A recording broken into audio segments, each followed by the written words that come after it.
Alors, est-ce qu'un pays moderne aujourd'hui peut exister sans ministère de l'éducation? Après tout, nous savons tous que l'éducation est fondamentale pour l'avenir d'un pays, pour l'avenir des enfants et tout cela. En ce qui concerne les États-Unis, il n'y avait pas de ministère de l'éducation jusque dans les années du président Carter, c'est-à-dire entre 76 et 80.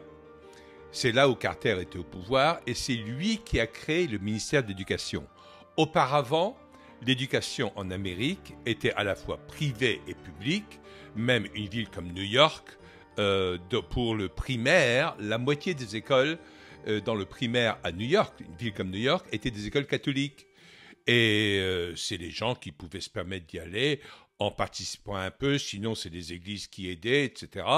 Mais il y avait un mélange des deux ensemble et ça n'appartenait pas à un ministère de l'éducation. Parce que l'éducation, elle était centralisée au niveau pas seulement des États, mais des comtés et même des districts. Un district, c'est plus petit qu'un comté même. C'est un district d'éducation. Parfois, ça peut comprendre une ville ou deux. Et c'est dans ce district que se font les décisions sur comment l'éducation va se passer et surtout l'attribution de l'argent. Parce que l'argent qui venait pour l'éducation, en grande partie, si je parle ne serait-ce que d'un État comme là où j'habitais ensuite en Arizona, plus de 60% de son budget venait des impôts fonciers.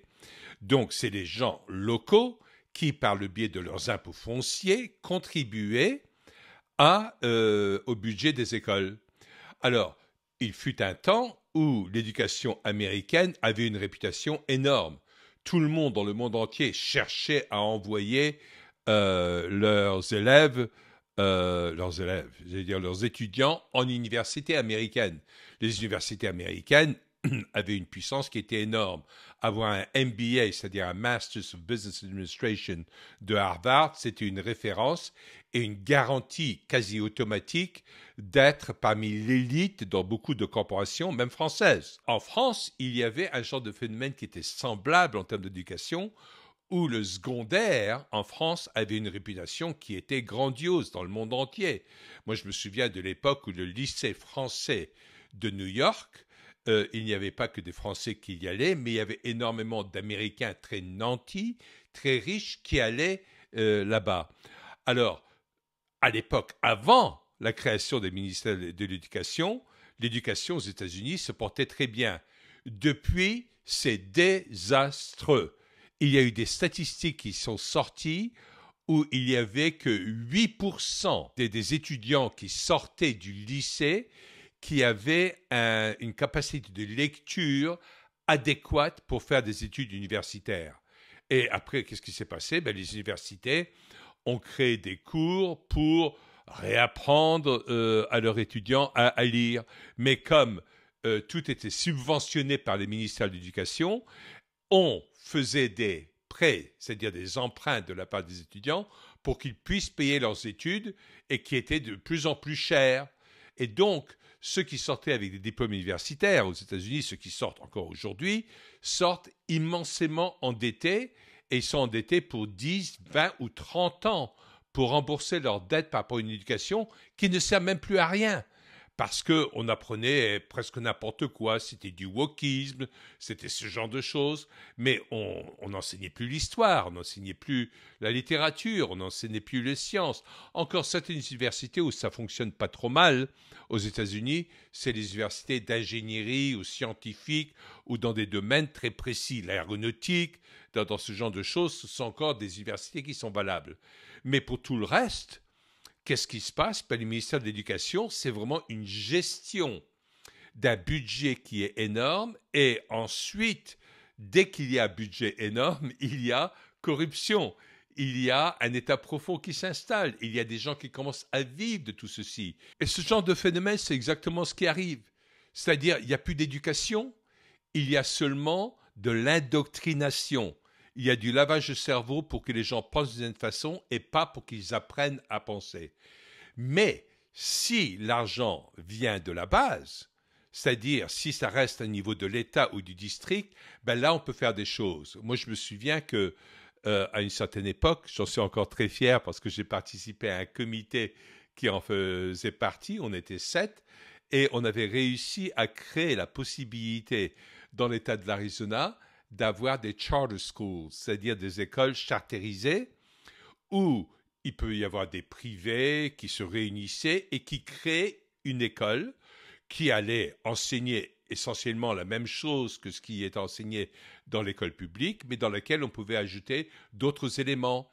Alors, ce qu'il y avait dans les écoles qu'on avait soutenues, il y avait la méthode socratique, où tous les élèves se réunissaient dans des petites classes, où ils étaient une quinzaine, et où ils débattaient de tas de sujets philosophiques et autre chose, où ils apprenaient à réfléchir sur la méthode socratique.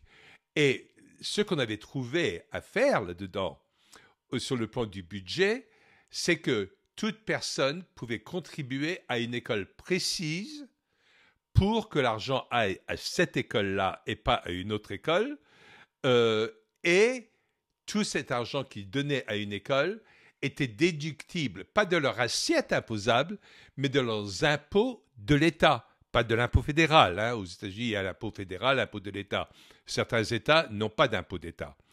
Et là, comme ça allait directement dans les écoles, ça passait pas à l'État, ça enlevait toutes ces considérations de séparation entre l'Église et l'État, au cas où on avait envie de parler de Bible ou d'autres choses dans les écoles.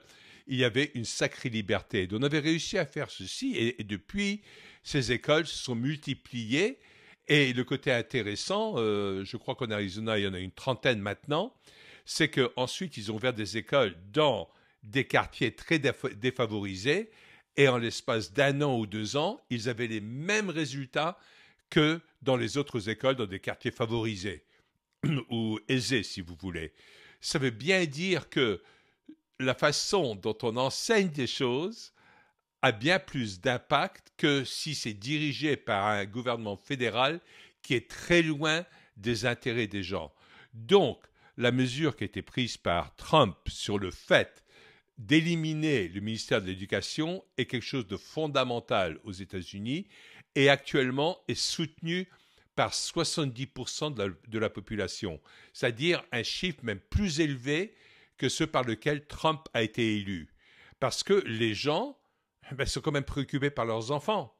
Ceux qui ont sans doute voté contre, ce sont ceux qui sont sans enfants et qui ne voient pas l'intérêt de ce genre de choses ou qui voient plutôt un intérêt à ce que tout soit contrôlé d'en haut.